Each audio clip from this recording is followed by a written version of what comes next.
Last night, the Chancellor delivered her annual Mansion House speech, outlining a plan to deregulate financial services, boost investment, and reform ISA and pensions. Today, let's unpack what this means for your personal finances, and whether it will actually help people like you and me. Getting Britain investing. The Chancellor wants to get Britain investing. For too long, investing has been presented too negatively, with long risk warnings and confusing advice systems that put people off. That's true. The way regulators frame investing risks makes it sound terrifying, like getting into a car and hearing, "You might crash and die."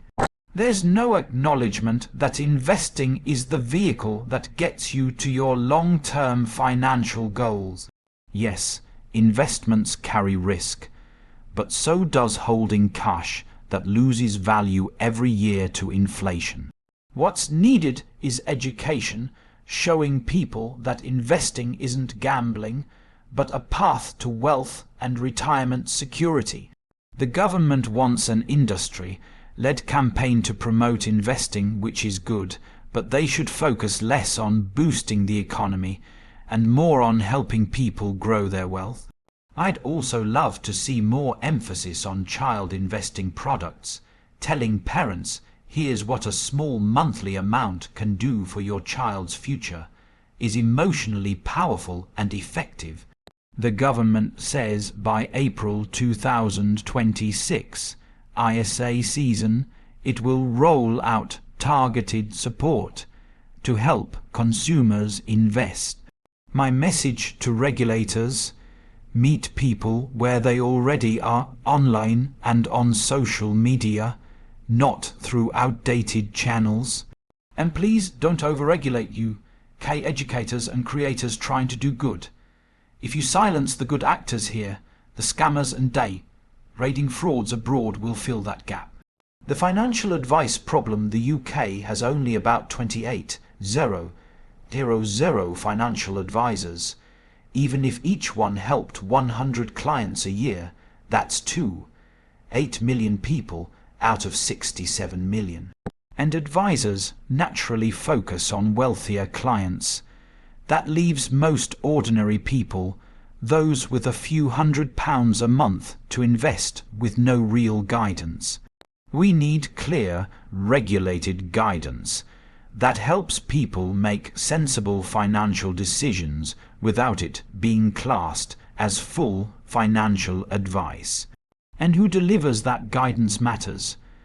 The government says banks will start promoting investment opportunities to customers with idle cash. But the problem is trust. People don't trust banks. Many bank-branded investment products are expensive and perform poorly. Frankly, if Martin Lewis had spent the last 20 years promoting investing instead of just savings, the UK would look very different. He's the most trusted financial voice in Britain. He, or someone like him, should lead any national investment education campaign. ISA reforms: there were rumours that the annual cash ISA limit might be slashed to £4,000 to push people toward investing. That didn't happen, likely because it was too unpopular. Cutting the cash ISA limit wouldn't have solved anything anyway. Research shows most savers would just move their money to other cash products, not into stocks. However, the Chancellor hasn't ruled out future ISA changes. That uncertainty is damaging. Constant speculation around ISA and pension reforms makes people panic, not plan. Some even pulled money from pensions before previous budgets, fearing new taxes. If the goal is stability, teasing future changes does the opposite.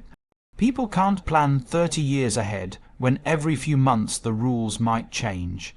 The government should be clear and consistent.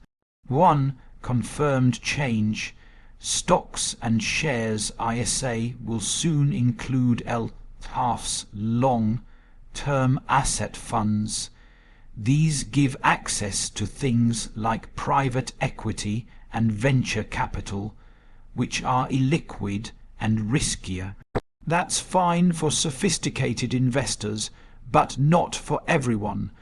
Flexibility and transparency should remain the priority for ISA savers. Pension reforms. The pension section aims to deliver higher returns for savers and more investment in the UK economy. The plan involves merging smaller pension schemes into huge mega funds. By 2030, similar to the Australian model, larger funds can invest more efficiently, reduce fees, and access global projects.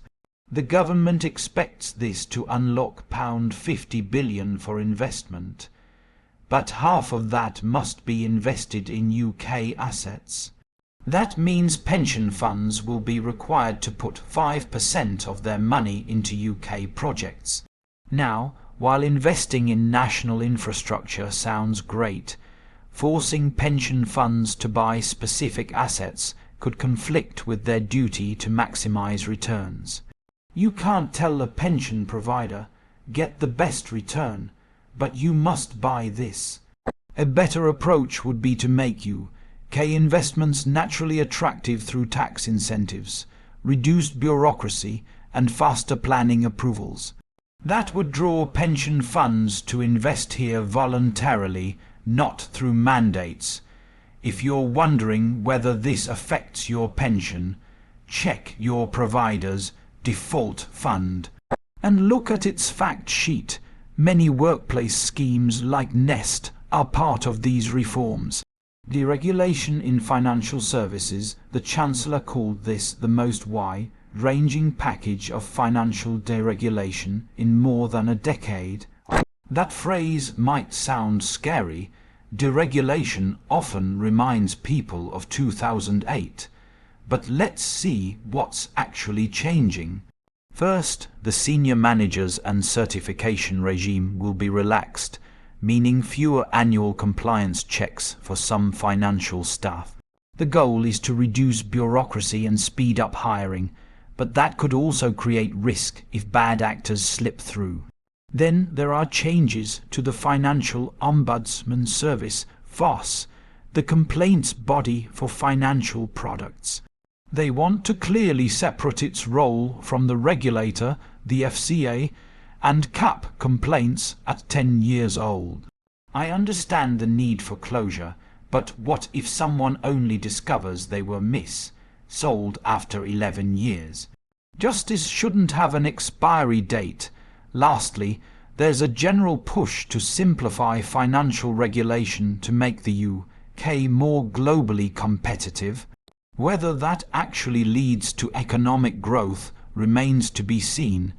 The government urgently needs results, or else the next budget may bring tax rises. Taxes and growth. If taxes are reformed, I'd rather see improvements to existing wealth taxes like council tax, which is wildly outdated. A £100 million mansion in Mayfair pays almost the same as a modest house in Bradford. That's absurd. Revalue and rebalance it. Then scrap stamp duty on main residences. It punishes mobility. If someone moves across town into an identical home, they pay thousands in tax for no reason. It stops people from moving for better jobs or housing, which hurts growth.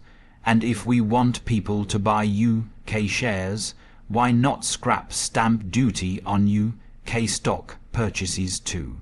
Simple, obvious, and pro-investment. Final thoughts. The tone in the UK lately feels negative about the economy, investing, and the future. But I want to stay optimistic. I'm skeptical about some of these reforms, especially when they create uncertainty. But I'm genuinely glad there's a renewed focus on getting more people invested. If this campaign helps even a small percentage of the public build wealth and invest for the long term, that's a win. And hopefully one day We can replace the standard disclaimer, investing is risky. You could lose money, with something more empowering. Consistent investing in a well-diversified portfolio has proven to be a sensible habit when done properly. That's the mindset shift the UK really needs.